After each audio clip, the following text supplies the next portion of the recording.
Hello my dear friends, एक बार फिर से मेरे चैनल में आप सबका स्वागत है। दोस्तों, आज हम आप लोगों के लेकर आए हैं बिहार बोर्ड का जो मॉडल सेट आया है उसका मैं आज ऑब्जेक्टिव बताऊंगा, सारे ऑब्जेक्टिव का आंसर बताऊंगा। दोस्तों, मेरा वीडियो आने में लेट है, ठीक है, लेकिन हमारा जितना भी क्वेश्चन का आंसर होगा सारे 100% सही होगा।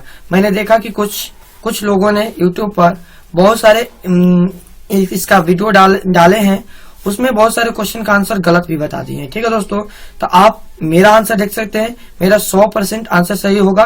आप इसे मिला भी सकते हैं, मिलाकर देख भी सकते हैं। ठीक है दोस्तों, तो चलिए हम आते हैं अपने क्वेश्चन पर। ज्यादा मैं आप लोगों का समय नहीं लूंगा।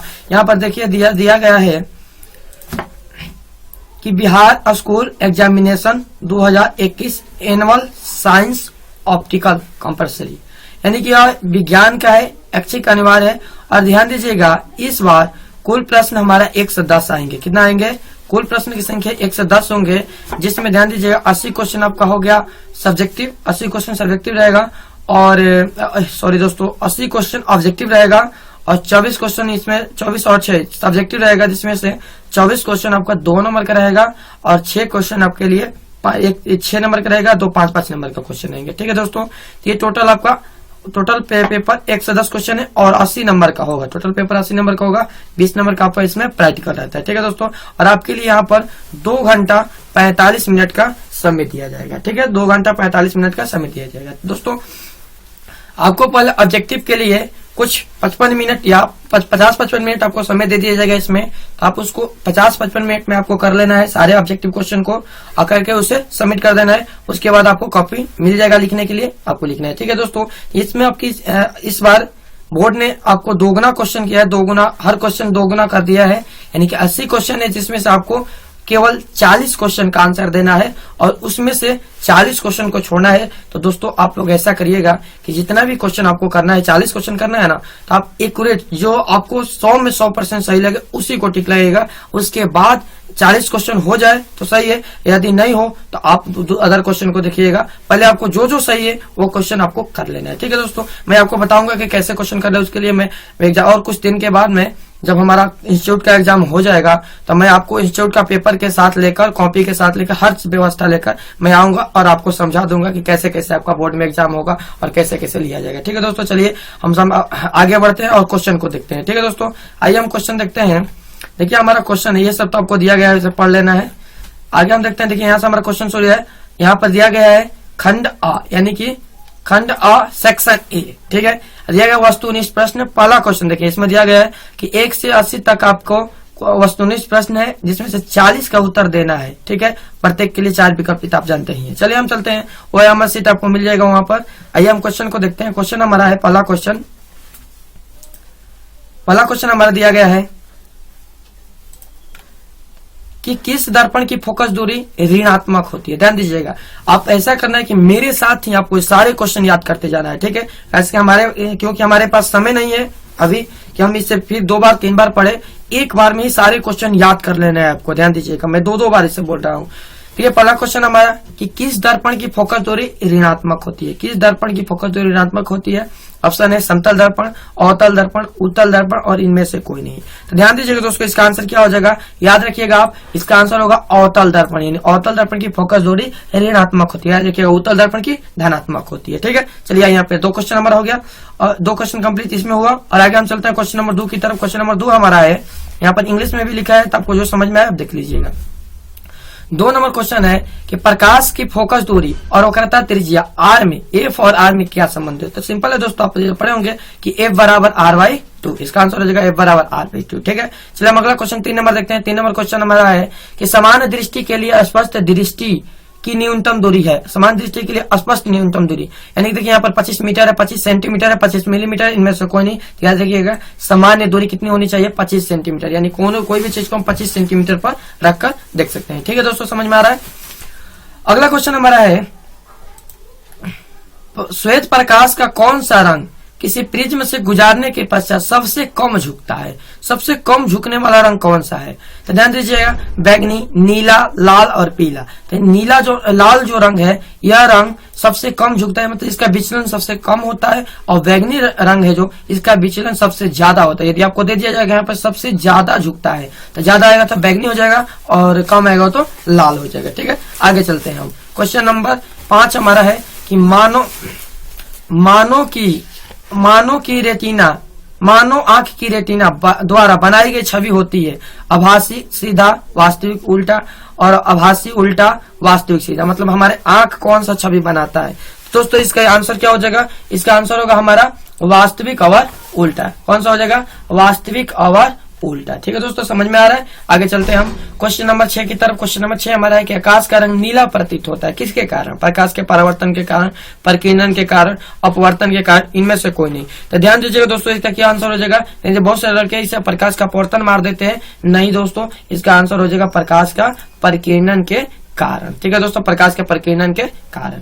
आगे हम चलते हैं क्वेश्चन नंबर 7 की तरफ। क्वेश्चन नंबर 7 हमारा है कि किस दर्पण से वस्तु का प्रतिबिंब बड़ा बनता है? कौन सा दर्पण वस्तु का प्रतिबिंब बड़ा बनाता है? समतल दर्पण, अवतल दर्पण, उत्तल दर्पण, और इनमें से कोई नहीं। तो याद रखिएगा, इसका आंसर क्या हो जाएगा? अवतल दर्पण किसी भी वस्तु का प्रतिबिंब बड़ा बनाता है, इसलिए हम इसका प्रयोग घर में अपने आईना के रूप में या दाढ़ी उड़ी बनाने के रूप में आईना के रूप में करते हैं। ठीक है दोस्तों, चलिए क्वेश्चन नंबर 8 देखते हैं। क्वेश्चन नंबर 8 हमारा है, ठीक है दोस्तों, क्वेश्चन नंबर 8 की तरफ चलते हैं। क्वेश्चन नंबर 8 हमारा है कि निम्नलिखित में, ध्यान दीजिएगा, निम्नलिखित में कौन सा लेंस निकट दृष्टि दोष को ठीक करने के लिए उपयोग किया जाता है? यदि निकट दृष्टि दोष है तो कौन सा लेंस हम उपयोग करेंगे अपने चश्मे में? तो ध्यान दीजिएगा, इसका ऑप्शन है उत्तल लेंस, समतल उत्तल लेंस, अवतल लेंस, इनमें से कोई नहीं। कौन सा होगा दोस्तों? तो याद रखिएगा, इसको हो जाएगा अवतल लेंस। निकट रहेगा तो अवतल, दूरदृष्टि दोष रहेगा तो उत्तल। ठीक है, और ज्यादा दूरदर्शिता रहेगा तो बाइफोकल। 3 क्वेश्चन में आपको यहाँ पर क्लियर करवा दिया। ठीक है, आगे चलते हैं हम 9 नंबर क्वेश्चन की तरफ। 9 नंबर हमारा क्वेश्चन है, ध्यान दीजिएगा, कि निम्नलिखित में से कौन उपकरण विद्युत धारा की उपस्थिति दर्शाता है? विद्युत धारा की उपस्थिति, गैलेनोमीटर, मोटर, जनरेटर और वोल्ट मीटर। ठीक है, इसका आंसर हम देखते हैं। आंसर क्या हो जाएगा? याद रखिएगा, इसका आंसर होगा गैलेनोमीटर। इसका आंसर क्या हो जाएगा दोस्तों? गैलेनोमीटर। इसका आंसर हो जाएगा हमारा गैलेनोमीटर, विद्युत की धारा की उपस्थिति को दर्शाता है। ठीक है, अगला क्वेश्चन है हमारा, दाएं हाथ के अंगूठे के नियम को किसने प्रतिपादित किया था? ऑप्शन है हमारा आइंस्टाइन ने, दूसरा ऑप्शन है फ्लेमिंग ने, और तीसरा ऑप्शन हमारा है आइंस्टीन ने, चौथा ऑप्शन है मैक्सवेल ने। तो ध्यान दीजिएगा, इसका आंसर क्या हो जाएगा? इसका आंसर हो जाएगा हमारा फ्लेमिंग ने। ठीक है, फ्लेमिंग का बाएं हाथ नियम, इन्होंने दोनों नियम दिया था, तो फ्लेमिंग का बाएं हाथ और दाएं हाथ नियम, और यहाँ पर मैक्सवेल हमारे दाहिने का अंगूठा का नियम दिए थे। आप यहाँ पर देख लीजिएगा, याद कर लीजिएगा। चलिए अगला क्वेश्चन हम देखते हैं। 11 नंबर क्वेश्चन हमारा है कि विभवांतर का एसआई मात्रक होता है। विभवांतर का एसआई मात्रक होता है वोल्ट, ओम, एम्पियर, कूलम। तो दोस्तों ये तो आपको पता होगा कि विभवांतर का एसआई मात्रक क्या होता है? तो विभवांतर का एसआई मात्रक होता है वोल्ट। क्या होता है? वोल्ट होता है। विभवांतर का एसआई मात्रक वोल्ट होता है। अगला क्वेश्चन देखते हैं हम, निम्नलिखित में किस संयोजन द्वारा प्रतिरोध का मान बढ़ता है? किस संयोजन में प्रतिरोध का मान बढ़ता है? श्रेणी क्रम में, समानांतर क्रम में, श्रेणी एवं समानांतर दोनों क्रम में, इनमें से कोई नहीं। तो इसका आंसर क्या हो सकता है दोस्तों? तो देखिए, इसका आंसर हो जाएगा श्रेणी क्रम में। श्रेणी क्रम में हम किसी प्रतिरोध को जोड़ देंगे तो उसका मान बढ़ जाएगा। इससे हमारे जो छोटे छोटे बल्ब होते हैं जो सजावट के लिए यूज करते हैं वह श्रेणी क्रम में होते हैं। ठीक है दोस्तों, चलिए आइए अगला क्वेश्चन देखते हैं हम। 13 नंबर क्वेश्चन। तो 13 नंबर हमारा क्वेश्चन है, चुंबकीय बल रेखा की प्रकृति होती है काल्पनिक, वास्तविक, वास्तविक और काल्पनिक दोनों, इनमें से कोई नहीं। याद रखिएगा दोस्तों, इसका आंसर क्या हो जाएगा? इसका आंसर हो जाएगा काल्पनिक। इसका आंसर क्या हो जाएगा? काल्पनिक हो गया। याद रखिएगा, इसका आंसर काल्पनिक हो जाएगा। ठीक है, चलिए 14 नंबर क्वेश्चन देखते हैं। 14 नंबर क्वेश्चन हमारा है कि 1 किलोवाट घंटा किसके बराबर होता है? 1 किलोवाट घंटा किसके बराबर होता है? 0.36 गुणे 10 के पावर 10 जूल, 1.6 गुणे 10 के पावर -19 जूल, 3.6 गुणे 10 के पावर 6 जूल, और इनमें से कोई नहीं। तो दोस्तों इसका क्या हो जाएगा? ध्यान दीजिएगा, इसका हो जाएगा हमारा 3.6 गुणे 10 के पावर 6 जूल। ठीक है दोस्तों, 3.6 गुणे 10 के पावर 6 जूल। अगला क्वेश्चन हम देखते हैं 15 नंबर। 15 में हमारा क्वेश्चन है कि नवीकरणीय ऊर्जा का स्रोत क्या है? नवीकरणीय ऊर्जा का स्रोत क्या है? नाभिकीय ऊर्जा, सौर ऊर्जा, कोयला से प्राप्त ऊर्जा, प्राकृतिक गैस से प्राप्त ऊर्जा। इसका आंसर क्या होगा दोस्तों? याद रखिएगा, इसका आंसर हो जाएगा हमारा सौर ऊर्जा। क्या हो जाएगा? सौर ऊर्जा हो जाएगा। ठीक है, चलिए क्वेश्चन नंबर 16 देखते हैं। क्वेश्चन नंबर 16 हमारा है कि कौन सा लेंस अपसारी लेंस कहा जाता है। तो देखिए दोस्तों, यहाँ पर आपको ध्यान देना है, ध्यान दीजिएगा, यहाँ पर आपको ध्यान देना है अपसारी। यदि अप लगा रहेगा, ध्यान रखिएगा, अप लगा रहेगा तो अवतल हो जाएगा, अभी लगा रहेगा भ से अभिसारी तो हो जाएगा उत्तल। ठीक है, यहाँ पर इसको याद रखिएगा कि अपसारी बोलेगा तो अवतल हो जाएगा, इसका आंसर ये हो जाएगा अवतल, और अभिसारी बोलेगा तो उत्तल हो जाएगा। ठीक है दोस्तों, चलिए क्वेश्चन नंबर 17 हम देखते हैं। क्वेश्चन नंबर 17 हमारा है कि प्रकाश का प्राथमिक वर्ण कौन सा है, लाल है, नीला है, हरा है कि सभी है। तो ध्यान दीजिएगा दोस्तों, इसका आंसर क्या हो जाएगा, इसका आंसर प्रकाश का प्राथमिक वर्ण इनमें से सभी हो जाएगा, इसका आंसर सभी हो जाएगा। ठीक है, अगला क्वेश्चन देखते हैं। 18 नंबर क्वेश्चन है हमारा। 18 नंबर क्वेश्चन, निम्नलिखित में से कौन नेत्र का रंगीन भाग होता है। नेत्र का रंगीन भाग, कार्निया होता है, पुपिल होता है, रेटिना होता है, आइरस होता है। पुतली है, यहाँ पर पुतली है, थोड़ा सा मिसअंडरस्टैंडिंग है। तो इसका आंसर क्या हो जाएगा दोस्तों, तो ध्यान दीजिए, इसका आंसर हो जाएगा रेटिना। क्या हो जाएगा, रेटिना। ठीक है, नेत्र का रंगीन भाग कौन होता है, रेटिना होता है। ठीक है, नेत्र का रंगीन भाग कौन होता है, रेटिना होता है। एक बार और याद कीजिए।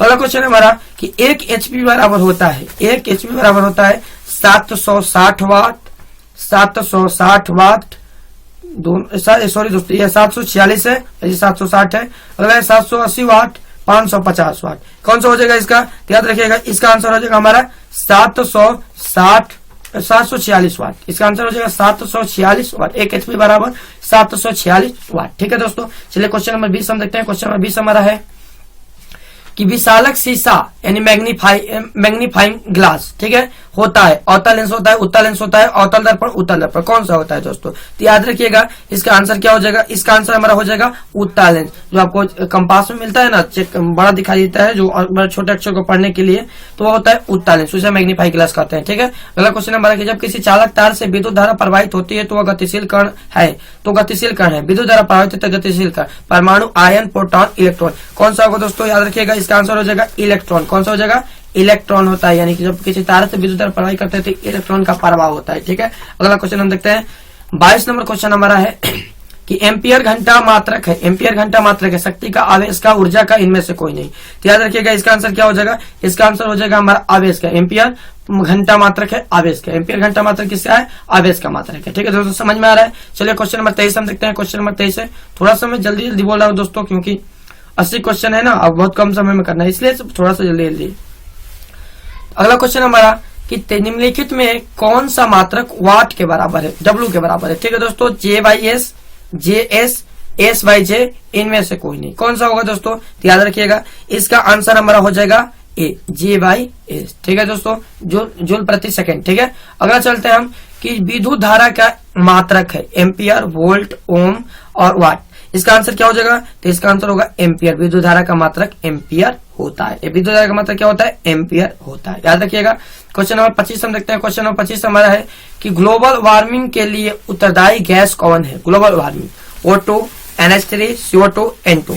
इसका आंसर क्या होगा, तो ध्यान दीजिएगा, इसका आंसर हो जाएगा CO2 यानी कि कार्बन डाइऑक्साइड। ठीक है, चलिए हम अगला क्वेश्चन देखते हैं दोस्तों। अगला क्वेश्चन हमारा 26 शरीर में भोजन का पचना किस प्रकार की अभिक्रिया है, उपचयन, संयोजन, विस्थापन और अपचयन। इसका आंसर क्या हो जाएगा, तो इसका आंसर हो जाएगा उपचयन। ध्यान दीजिए दोस्तों, ऑक्सीकरण भी होता है, वो भी ऑप्शन रहेगा, तो उसे भी आप मान सकते हैं, ऑक्सीकरण और उपचयन दोनों होता है। अगला क्वेश्चन है हमारा कि कली चूना पर जब जल डाला जाता है, कली चूना पर जब डाल तो अभिक्रिया होती है, उष्मा क्षेपी, उष्मा शोषी, विस्फोटक, इनमें से कोई नहीं।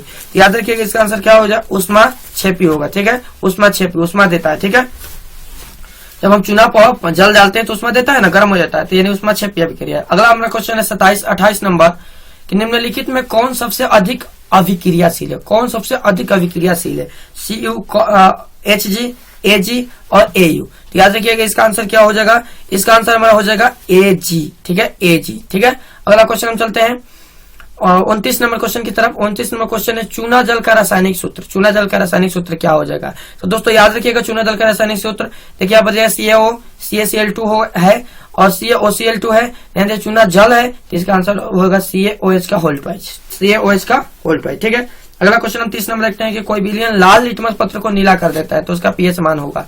लाल लिटमस पत्र को क्या करता है, नीला कर देता है, तो पीएच मान 11, 15, 5 और ए और बी दोनों। तो ध्यान दीजिए, इसका आंसर क्या हो जाएगा, जब लाल लिटमस पत्र को नीला कर देता है तो उसके अंदर क्षार की प्रवृत्ति आ जाती है, तो क्षार 7 के बाद 7 के ऊपर सभी क्षार हो जाते हैं, 7 के नीचे सभी अम्ल हो जाते हैं। तो यहाँ पर 7 के ऊपर देखिए, यहाँ पर 11 भी 7 के ऊपर है और 10 भी 7 के ऊपर है, ठीक है। तो यहाँ पर दोनों हो जाएगा, यह दोनों आंसर होगा, यानी कि इसका आंसर हम कर सकते हैं डी होगा। इसका आंसर क्या हो जाएगा? डी हो जाएगा। इसका आंसर हमारा डी होगा, ठीक है दोस्तों, समझ में आ रहा है। चलिए क्वेश्चन नंबर 31 हम देखते हैं। क्वेश्चन नंबर 31 हमारा है कि एल्काइन में कार्बन कार्बन के बीच कितने सहसंयोजक बंधन होते हैं? 1 2 3 4। कितने सहसंयोजक बंधन होता है? 1 2 3 और 4। तो याद रखिएगा इसका आंसर क्या हो जाएगा? इसका आंसर हो जाएगा हमारा सी 3। किसका आंसर होगा? 3 हो जाएगा। एल्काइन में 3 कार्बन सहसंयोजक बंधन होते हैं, ठीक है। अगला क्वेश्चन 32 नंबर क्वेश्चन हम देखते हैं। क्वेश्चन नंबर 32 हमारा ग्लूकोज का आणविक सूत्र। तो बहुत आसान है दोस्तों, ग्लूकोज का आणविक सूत्र ये हो जाएगा C6H12O6, ठीक है। चलिए अगला क्वेश्चन देखते हैं। अगला क्वेश्चन हमारा कि उच्च वसीय अम्लों में के सोडियम लवण कहलाते हैं। उच्च वसीय अम्ल के सोडियम लवण कहलाते हैं साबुन, अपमार्जक, प्लास्टिक और रबर। क्या होता है, क्या होगा इसका आंसर? तो ध्यान देखिए, उच्च वसीय अम्लों के सोडियम लवण साबुन कहलाते हैं। क्या कहलाते हैं? साबुन कहलाते हैं। इसका आंसर साबुन हो जाएगा, ठीक है। अगला क्वेश्चन हम देखते हैं। क्वेश्चन नंबर 34 की CHO अभिक्रियाशील मूलक CHO अभिक्रियाशील को कहते हैं। CHO क्या है? एल्डिहाइड, एल्कोहल, कीटोन और इनमें से कोई नहीं। तो याद रखिएगा दोस्तों, इसका आंसर क्या हो जाएगा? यह है एल्डिहाइड है। क्या है? एल्डिहाइड है, ठीक है दोस्तों, ये क्या है? एल्डिहाइड है। अगला क्वेश्चन हम समझते हैं। क्वेश्चन नंबर 35 हमारे आवर्त सारणी के किसी आवर्तक में बाएं से दाएं जाने पर तत्वों की परमाणु त्रिज्या घटती है, पहले घटती है, पुनः बढ़ती है, अपवर्तित रहती है कि बढ़ती है? इसका आंसर क्या हो जाएगा? याद रखिएगा इसका आंसर हो जाएगा हमारा घटती है। क्या होती है? घटती है। अगला क्वेश्चन हमारा निम्नलिखित तत्वों में उनके अधातु गुणों के अनुसार बढ़ते क्रम में सजाए। देखिए Li है, O है, C है, Ve है और फ्लोरीन F है, ठीक है। तो इसे हमें किस क्रम में सजाना है? तो बढ़ते क्रम में। कौन सा क्रम है?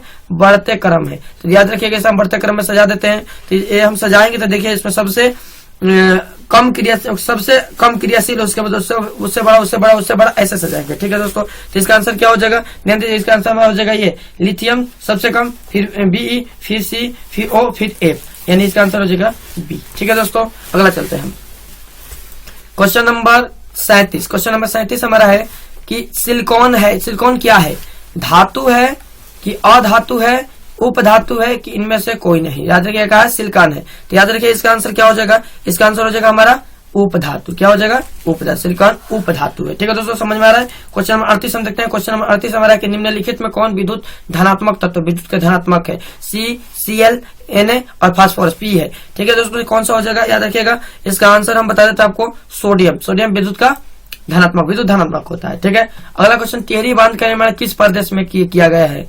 उत्तर प्रदेश, उत्तराखंड, राजस्थान, बिहार। तो याद रखिएगा इसका आंसर क्या हो जाएगा? इसका आंसर हो जाएगा उत्तर प्रदेश में। टिहरी बांध कहाँ बनाया गया है? उत्तर प्रदेश में बनाया गया है, ठीक है दोस्तों। चलिए आगे चलते हैं हम क्वेश्चन नंबर 40 की तरफ। क्वेश्चन नंबर 40 हमारा है कि निम्नलिखित में किस धातु को किरोसिन में डुबाकर रखते हैं? मैग्नीशियम, सोडियम, पारा, टंगस्टन। तो याद रखिएगा दोस्तों, ये मैग्नीशियम यही सबसे बड़ा यही तत्व है, क्रियाशील तत्व है। इस वायु में खुला छोड़ देने पर इसका एक मुक्त इलेक्ट्रॉन ऑक्सीजन से विक्रिया करके जलने लगता है, इसलिए इसे हम किरोसिन के अंदर डुबा कर रखते हैं, ठीक है दोस्तों। चलिए क्वेश्चन नंबर 41 हम देखते हैं। क्वेश्चन नंबर 41 एक अपमार्जक से बनाए जाते हैं। अब अपमार्जक से क्या बनाए जाते हैं? Surf Excel, shampoo, easy Surf और उपयोग सभी। अपमार्जक से क्या बनाया जाता है दोस्तों? तो चलिए इसका आंसर बता देते हैं हम। अपमार्जक की सहायता से ये सभी बनाए जाते हैं, यानी सर्फ एक्सल यानी सर्फ जो हमारा बेचा जाता है, शैम्पू है और इजी सर्फ, ये सभी बनाए जाते हैं, ठीक है।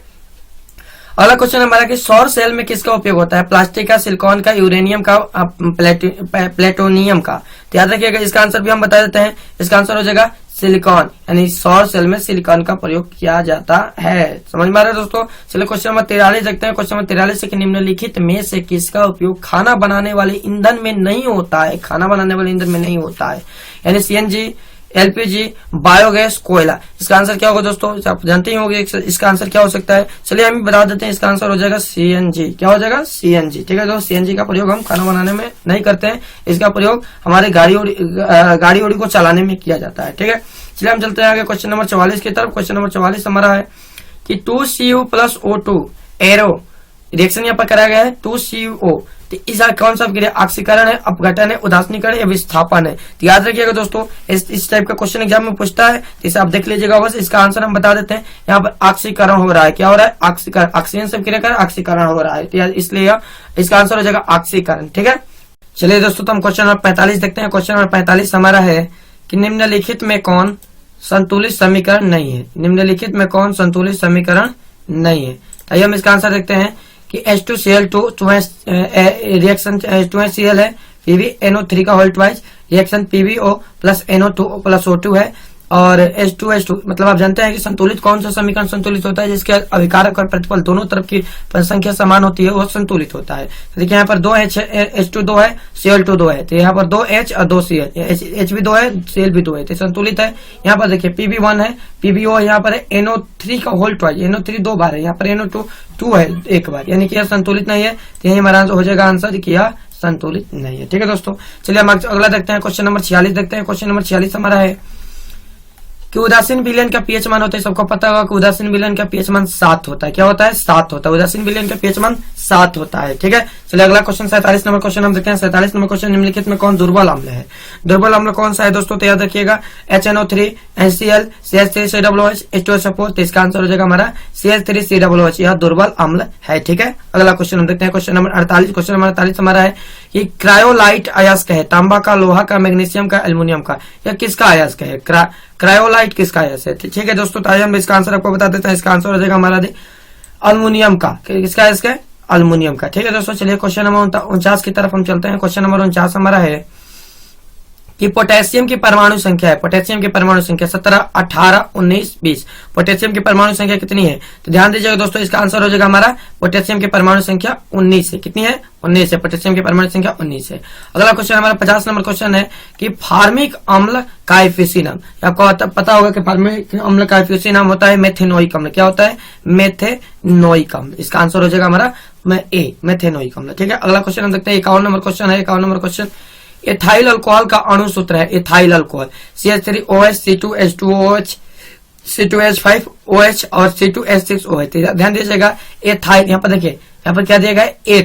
एथ है ना, यहाँ पर एथ अवाइल सफिक्स से जुड़ा गया है, अल्कोहल का OH होगा। ठीक है, तो एथाइल में हो जाएगा हमारा, याद रखिए एथाइल में 2 कार्बन होता है, तो 2 कार्बन के साथ डबल बंद बनाएगा, वाइल जुटा है ना, यहाँ पर देखिए सफिक्स है, यानी कि यह साइड में OH साइड एंगल से, साइड चेन से जुड़ा हुआ है, यानी इसका आंसर हमारा हो जाएगा, याद रखिएगा, C2H5OH। इसका आंसर क्या होगा? C2H5OH।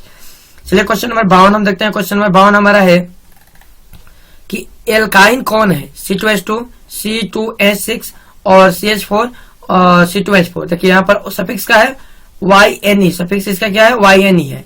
तो जो जिसका सफिक्स YNE होता है उसका ट्रिपल बॉन्ड हो जाएगा, यानी कि इसका आंसर कौन सा होगा बाउंड का हमारा? तो ध्यान दीजिएगा, बाउंड का आंसर C2H2 हो जाएगा। कौन सा? C2H2 है। ट्रिपल बॉन्ड होगा, YNE, ENE रहेगा तो डबल बॉन्ड और ANE रहेगा तो सिंगल बॉन्ड। ठीक है, अगला हम देखते हैं क्वेश्चन नंबर 53। क्वेश्चन में चीनी का सूत्र पूछ रहा है, इसमें चीनी का सूत्र क्या होगा? तो दोस्तों बहुत आसान है, चीनी का सूत्र आपका C12H22O11। चीनी का सूत्र क्या हो जाएगा? C12H22O11। चीनी का सूत्र हो जाएगा C12H22O11। ठीक है दोस्तों, कोई दिक्कत? अगर हम चलते हैं क्वेश्चन नंबर 54 की तरफ। क्वेश्चन नंबर 54 हमारा है कि एसिटिलीन में कार्बन कार्बन के बीच संयोजक बंधन कितने होते हैं? एसिटिलीन, एसिटिलीन में कार्बन कार्बन के बीच 3 संयोजक बंधन होते हैं। इसका आंसर क्या हो जाएगा? 3। कार्बन कार्बन के बीच 3 संयोजक बंधन होते हैं। चलिए क्वेश्चन नंबर 55 देखते हैं। क्वेश्चन नंबर 55 हमारा है कि श्वसन के अध्ययन के लिए उपयोग किए जाने वाले बीज है, सूखे बीज, अंकुरित बीज, उबला हुआ बीज, कुचले हुए बीज। कौन सा दोस्तों हो जाएगा? याद रखिएगा, अंकुरित बीज, यानी श्वसन के लिए अंकुरित बीज का उपयोग किया जाता है। ठीक है, कोई प्रॉब्लम? आगे हम चलते हैं क्वेश्चन नंबर 56 की तरफ। क्वेश्चन नंबर 56 हमारा है कि मानव वृक्क किस प्रणाली का एक हिस्सा है? पोषण का, श्वसन का, उत्सर्जन का, परिवहन का। तो याद रखिएगा, मानव वृक्क से उत्सर्जन होता है, यानी कि उसमें नेफ्रॉन होता है, उत्सर्जन की क्रिया संपन्न होती है, तो इसका आंसर हो जाएगा उत्सर्जन। ठीक है दोस्तों, चलिए क्वेश्चन नंबर 57 हम देखते हैं। क्वेश्चन नंबर 57 हमारा है कि पौधों में जाइलम निम्नलिखित में से किसके परिवहन के लिए जिम्मेवार है? पानी के लिए, भोजन के लिए, एमिनो एसिड के लिए, ऑक्सीजन के लिए। ठीक है, इसका आंसर क्या हो जाएगा? तो इसका आंसर हो जाएगा पौधों में जाइलम पानी और खनिज लवण को उठाकर ले जाता है। ठीक है, यानी कि इसका आंसर हो जाएगा पानी। ठीक है, चलिए क्वेश्चन नंबर 58 हम देखते हैं। क्वेश्चन नंबर 58 हमारा है कि श्वसन के दौरान कौन सी गैस निकलती है? श्वसन के दौरान कौन सी? देखिए यहाँ पर थोड़ा सा क्वेश्चन है, जैसे कि पादप या शरीर, यहाँ पर दिया गया श्वसन के दौरान, तो ये पता नहीं किसके श्वसन के दौरान, यानी कि पादप के लिए है कि जीव के लिए है। तो चलिए दोस्तों, इस तरह तो हम जानते हैं कि पादप के लिए होगा तो ऑक्सीजन O2 हो जाएगा, और जीव के लिए रहेगा तो CO2 हो जाएगा। ठीक है, तो आइए हम इसका आंसर आपको बता देते हैं। इसका आंसर मतलब हम बता देते हैं श्वसन। अब दोनों आंसर हम बता दिए। श्वसन के लिए जीव के लिए रहेगा तो O2 और CO2 हो जाएगा, ठीक है। अब पादप के लिए दिया जाएगा तो O2 हो जाएगा, इसलिए हम मान लेते हैं कि जीव के लिए दिया गया है, इसका आंसर CO2, ठीक है। अगला क्वेश्चन हम देखते हैं 59 नंबर क्वेश्चन। फल को पकाने को निम्न में से किससे नियंत्रित किया जाता है? ऑक्सीन को, जिबरेलिन्स को, एथिलीन को, साइटोकाइनिन को। इसका आंसर क्या होगा दोस्तों? याद रखिएगा, फल को पकाने के लिए एथिलीन का प्रयोग किया जाता है, एथिलीन को नियंत्रण किया जाता है, ठीक है। अगला क्वेश्चन हमारा है 60 नंबर कि न्यूरॉन का वह हिस्सा जहां से जानकारी हासिल की जाती है, डेंड्राइट, तंत्रिका कक्ष, कोशिका पिंड, तंत्रिका अंत, क्या कहलाता है? तो याद रखिएगा, यह कहलाता है डेंड्राइट। क्या कहलाता है? डेंड्राइट। न्यूरॉन का वह हिस्सा, ब्रेन में होता है, वह हिस्सा जहां से जानकारी हासिल की जाती है, डेंड्राइट कहलाता है, ठीक है। अगला क्वेश्चन देखते हैं। अगला क्वेश्चन नंबर है कि निम्नलिखित में कौन आपातकाल हार्मोन है? निम्नलिखित में कौन आपातकाल का हार्मोन है? एड्रेनालिन, एस्ट्रोजन, पाराथायरामिन, कैलेस्टोनिन। याद रखिएगा, इसका आंसर क्या हो जाएगा दोस्तों? तो चलिए इसका आंसर हम बता देते हैं, एड्रेनालिन, ठीक है, आपातकालीन का हार्मोन है। अगला क्वेश्चन हम देखते हैं 62 नंबर क्वेश्चन हमारा है कि निम्नलिखित में कौन सी अनैच्छिक क्रिया नहीं है? अनैच्छिक क्रिया, अनैच्छिक क्रिया जो एकाएक न होते। पहला है उल्टी, दूसरा है अत्यधिक लार निकलना, तीसरा है दिल का धड़कना, चौथा है चबाना। ध्यान दीजिएगा दोस्तों, वैसे अनैच्छिक क्रिया की परिभाषा है कि वह क्रिया जिसका कंट्रोलर दिमाग के हाथ में नहीं होता है, मतलब हम जिसको कंट्रोल नहीं कर सकते हैं, वो अनैच्छिक क्रिया कहलाती है, जिसको स्पाइनल कॉर्ड यानी कि मेरे रज्जु कंट्रोल करता है। तो इसका आंसर क्या हो जाएगा? चबाना। चबाना को हम कंट्रोल देखिए नहीं है, यहाँ पर क्या दे रहा है? नहीं दे रहा है, याद रखिएगा, यहाँ पर नहीं दे रहा है। यानी चबाने की क्रिया अपने माइंड से करते रहते हैं, हमें मर्जी होगी तो हम चबाएंगे, नहीं मर्जी होगी तो नहीं चबाएंगे। लेकिन यदि उल्टी आए तो इसे नहीं रोक सकते, दिल का धड़कना नहीं रोक सकते हैं, अत्यधिक लार निकलना, यदि मुंह में अत्यधिक लार बनने लगे तो उसको हम कंट्रोल नहीं कर सकते। तो ये सब जो अनैच्छिक क्रिया होती है इसे स्पाइनल कॉर्ड देखता है, यानी हमारा सेकंड ब्रेन, ठीक है। चलिए क्वेश्चन नंबर हम देखते हैं 63। क्वेश्चन नंबर 63 हमारा है कि मानव में गर्भ की अवधि कितनी होती है? 270 दिन, 290 दिन, 200 दिन, 245 दिन। 9 माह का होता है ना, तो दिन में पूछ रहा है कितना होता है। तो याद रखिएगा, इसका आंसर हो जाएगा 270 दिन। कितना होता है? 270 दिन। याद रखिएगा, 63 का 270 दिन हो जाएगा। अगला क्वेश्चन हमारा कि गंगा एक्शन प्लान कब शुरू हुआ? गंगा एक्शन प्लान कब शुरू हुआ? 1973 में, 1985 में, और दो ऑप्शन नीचे है, 1971 में, 1983 में। तो ध्यान दीजिए, इसका आंसर क्या हो जाएगा दोस्तों? याद रखिएगा, इसका आंसर हो जाएगा 1985 में। कब शुरू हुआ था? 1985 में। चलिए क्वेश्चन नंबर 65 हम देखते हैं, और इसमें मुकुलन द्वारा अलैंगिक जनन निम्नलिखित में से किसमें होता है? ईस्ट में, प्लाज्मोडियम में, अमीबा में, इनमें से कोई नहीं। मुकुलन द्वारा, याद रखिएगा, इसका आंसर क्या हो जाएगा? इसका आंसर हो जाएगा हमारा ईस्ट में, ठीक है। मुकुलन द्वारा ईस्ट में होता है, हाइड्रा होता है ना, ईस्ट में। अगला हम चलते हैं क्वेश्चन नंबर 66। क्वेश्चन नंबर 66 हमारा है कि निम्न में से कौन सी बीमारी स्वर यंत्र से संबंधित है? श्वसन यंत्र से संबंधित है। डायरिया, टीबी, निमोनिया, बी तथा सी दोनों। तो याद रखिएगा, इसका आंसर क्या हो जाएगा? इसका आंसर होगा टीबी और निमोनिया, ये दोनों बीमारी जो है या श्वसन तंत्र से संबंधित है, ठीक है दोस्तों। अगला क्वेश्चन हम देखते हैं। अगला क्वेश्चन हमारा है 67 नंबर कि मनुष्य और अन्य मांसाहारी जीव निम्नलिखित में किसका पाचन नहीं कर सकते हैं? प्रोटीन का, वसा का, सेलुलोज का, और इनमें से सभी। तो याद रखिएगा, इसका आंसर क्या हो जाएगा? मनुष्य और बड़े जीव सेलुलोज का पाचन नहीं कर सकते हैं, क्योंकि सेलुलोज केवल जानवरों में होता है, और जिससे जानवर क्या करते हैं, जो घास खाते हैं वह सेलुलोज की मदद से पचा लेते हैं, ठीक है दोस्तों। अगला क्वेश्चन हमारा 68 नंबर है कि ब्रेन हैमरेज का मुख्य कारण क्या है? हाइपरटेंशन, हृदयाघात, सॉरी दोस्तों, यहाँ पर हाइपोटेंशन है, हाइपोटेंशन, हृदयाघात, हाइपरटेंशन और पक्षाघात क्या है? ब्रेन का, यानी ब्रेन हैमरेज का मुख्य कारण। तो याद रखिएगा, इसका आंसर हम बता देते हैं आपको, हाइपर टेंशन होगा। क्या हो जाएगा? हाइपर टेंशन, यानी ब्रेन हेमरेज का मुख्य कारण हाइपर टेंशन। हाइपर टेंशन होने से हृदय की गति तेज होती है, यानी महाधमनी कार्य करने लगती है, जिसके कारण जो हमारे दिमाग में बहुत पतला पतला सा नस होता है वह फट जाता है, जिसे हम ब्रेन हेमरेज कहते हैं, ठीक है दोस्तों। अगला क्वेश्चन हम चलते हैं 69 नंबर। 69 नंबर क्वेश्चन हमारा कि निम्न में से परजीवी पादप का उदाहरण क्या है? परजीवी पादप है ना, बैक्टीरिया, कशकुता, विषाणु एंड कवक। इसका आंसर क्या हो जाएगा दोस्तों? तो इसका आंसर हमारा हो जाएगा कशकुटा। यानी इसका आंसर क्या हो जाएगा, कष्टकुता परजीवी पादप है। ठीक है, अगला क्वेश्चन हम देखते हैं 70 नंबर क्वेश्चन है और इसमें 10 क्वेश्चन बचा है। 70 नंबर क्वेश्चन कि हृदय में रक्त को संपूर्ण शरीर में पंप किया जाता है फेफड़ा द्वारा, नीले द्वारा, अलिंदों के द्वारा, इनमें से सभी के द्वारा। तो हृदय में ध्यान दीजिएगा दोस्तों, जो हृदय में रक्त को पूरे शरीर में पंप करता है उसे हम नीले कहते हैं। यानी कि तो हमें फेफड़ा में 2 नीले होता है, एक बायां एक दायां। तो जो हमारा नीले होता है जो ब्लड को पूरे शरीर के फेफड़ा में पहुंचाता है, यानी कि पूरे शरीर में पंप करता है। और नीले में यदि आपको ऑप्शन दे दे तो याद रखिएगा बायां नीले। बायां नीले 2 हो गया, तो बायां नीले पूरे शरीर में ब्लड को पंप करेगा और दायां नीले ब्लड को फेफड़ा में पंप करता है। ठीक है, चलिए हम चलते हैं आगे। चलिए हृदय हम बताएंगे तो उसमें बता देंगे। अगला क्वेश्चन हम समझते हैं। अगला क्वेश्चन हमारा है कि हाइड्रा में अलैंगिक जनन की विधि है। हाइड्रा में अलैंगिक जनन की विधि, मुकुलन, पुनर्जनन, विखंडन, बीजाणु जनन।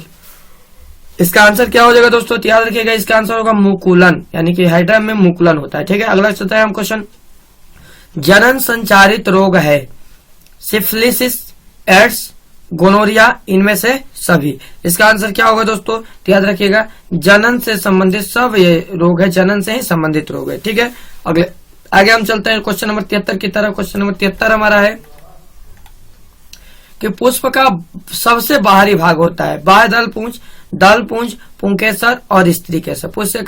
पुष्प का बाहरी भाग कौन सा होता है दोस्तों। ठीक है, तो चलिए हम इसका आंसर बता देते हैं आपको। इसका आंसर हो जाएगा बाह्य दल पुंज। क्या हो जाएगा, बाह्य दल पुंज। ठीक है, चलिए क्वेश्चन नंबर 74 हम देखते हैं। क्वेश्चन नंबर 74 है हमारा कि ब्लड समूह ए में कौन सा एंटीबॉडी होता है। ब्लड समूह ए में कौन सा एंटीबॉडी होता है, तो याद रखिएगा। चलिए हम बता देते हैं इसका। ऑप्शन नंबर ए है ए, बी है ए बी, सी है वी और डी है ओ। तो ब्लड समूह ए है ना, तो ए में ध्यान दीजिएगा, ए में बी का एंटीबॉडी होता है और बी में ए का एंटीबॉडी होता है। तो इसका आंसर क्या हो जाएगा, सी हो जाएगा। याद रखिएगा, ब्लड ग्रुप पढ़े होंगे तो उसमें पढ़े होंगे कि ए जो होता है ना, ए में बी का एंटीबॉडी होता है ताकि आपस में फंसे ना, और बी जो होता है उसमें ए का एंटीबॉडी होता है। ठीक है, चलिए ओ में दोनों एंटीबॉडी होता है, ए बी में कोई भी एंटीबॉडी नहीं होता है। चलिए हम चलते हैं आगे क्वेश्चन नंबर 75 की तरफ। क्वेश्चन नंबर 75 हमारा है कि रक्त में ग्लूकोज की मात्रा निम्नलिखित में से कौन नहीं नियंत्रण करता है। रक्त में ग्लूकोज की मात्रा को कौन नहीं नियंत्रण करता है, इंसुलिन, ग्लूकागॉन, गैस्ट्रिन और सोमेस्टोस्टेटिन। इसका आंसर क्या हो जाएगा दोस्तों, इसका आंसर हो जाएगा हमारा इंसुलिन। इसका आंसर हो जाएगा इंसुलिन। ठीक है, चलिए क्वेश्चन नंबर 76 हम देखते हैं। क्वेश्चन नंबर 76 हमारा है पादप वृद्धि हार्मोन है जिब्रेलिन, एनिनालिन और इंसुलिन, थायरॉक्सिन। कौन सा है दोस्तों इसका आंसर, तो ध्यान दीजिएगा इसका आंसर हो जाएगा जिब्रेलिन। क्या हो जाएगा, जिब्रेलिन पादप वृद्धि हार्मोन है। ठीक है, अगला क्वेश्चन हम 77 नंबर देखते हैं। 77 नंबर हमारा क्वेश्चन है कि हार्मोन स्रावित होता है अंतःस्रावी ग्रंथि से, बाह्य स्रावी ग्रंथि से, नालिका से, इनमें से कोई नहीं। तो हार्मोन अंतःस्रावी ग्रंथि से स्रावित होता है। किससे, अंतःस्रावी ग्रंथि से स्रावित होता है। याद रखिएगा, हार्मोन अंतःस्रावी ग्रंथि से 6 प्रकार के हार्मोन स्रावित होते हैं। याद रखिएगा कितने हार्मोन, 6। अगला हम क्वेश्चन देखते हैं 78 नंबर क्वेश्चन। चलिए दोस्तों क्वेश्चन नंबर 78 हमारा है कि मनुष्य के मुख गुहा में कितने जोड़ी लार ग्रंथि पाई जाती है। तो याद रखिएगा, मनुष्य का मुख गुहा में 3 जोड़ी लार ग्रंथियां पाई जाती है। ठीक है, पिट्यूटरी, मैंडिबुलर और सबलिंगुअल। ठीक है, चलिए अगला क्वेश्चन हम देखते हैं। Question number 79। क्वेश्चन नंबर 79 है कि एंड्रोजन है। एंड्रोजन क्या है, मेल हार्मोन है, फीमेल हार्मोन है, पाचक रस है, पैराथायराइड हार्मोन है। तो एंड्रोजन जो है फीमेल हार्मोन है। याद रखिएगा, यह स्त्रियों में या लड़कियों में पाया जाता है और पुरुष में टेस्टोस्टेरोन पाया जाता है। याद रखिएगा। चलिए 2 क्वेश्चन यहाँ पर भी हो गया। आगे चलते हैं क्वेश्चन नंबर 80 की तरफ और अंतिम क्वेश्चन है कि मटर को अपने प्रयोग के लिए किसने चुना था। तो मटर को अपने प्रयोग के लिए मेडल ने चुना था। याद रखिएगा, कौन, मेडल ने चुना था। इसका आंसर हो जाएगा हमारा ए। ठीक है दोस्तों, चलिए इसमें 80 क्वेश्चन था। 80 क्वेश्चन का मैं आपको आंसर बता दिए दोस्तों। और इसमें जो सब्जेक्टिव क्वेश्चन जैसे प्रकाश का अपवर्तन के नियम देखिए फिजिक्स में दिया गया है, जल और शीशा का अपवर्तन क्या होता है। तो दोस्तों यदि इस समय आपको कोई भी प्रॉब्लम हो कोई क्वेश्चन में, तो आप प्लीज इस वीडियो के कमेंट बॉक्स में कमेंट कर सकते हैं ताकि वो भी क्वेश्चन मैं आपको समझा सकूं बोर्ड के माध्यम से। ठीक है दोस्तों, तो चलिए इसमें हो गया हमारा इतना क्वेश्चन। आप इसे देख लीजिएगा एक बार में नहीं हो तो 2 बार में देख लीजिएगा ताकि ये सारे क्वेश्चन कंप्लीट हो जाए। हो सकता है कि एग्जाम में इससे भी कुछ क्वेश्चन पूछ ले। ठीक है, तो चलिए दोस्तों, बहुत बहुत धन्यवाद और आगे हम चलते हैं और फिर से एक नेक्स्ट वीडियो में मिलते हैं कोई नई वीडियो के साथ। और दोस्तों, यदि आपको साइंस का अलग अलग चैप्टर का क्वेश्चन जानना है तो उसका लिंक मैं उस वीडियो का लिंक मैं डिस्क्रिप्शन में डाल दूंगा। मैं अलग अलग पार्ट्स का भी वीडियो बनाकर डाला हूँ। ठीक है दोस्तों, चलिए धन्यवाद।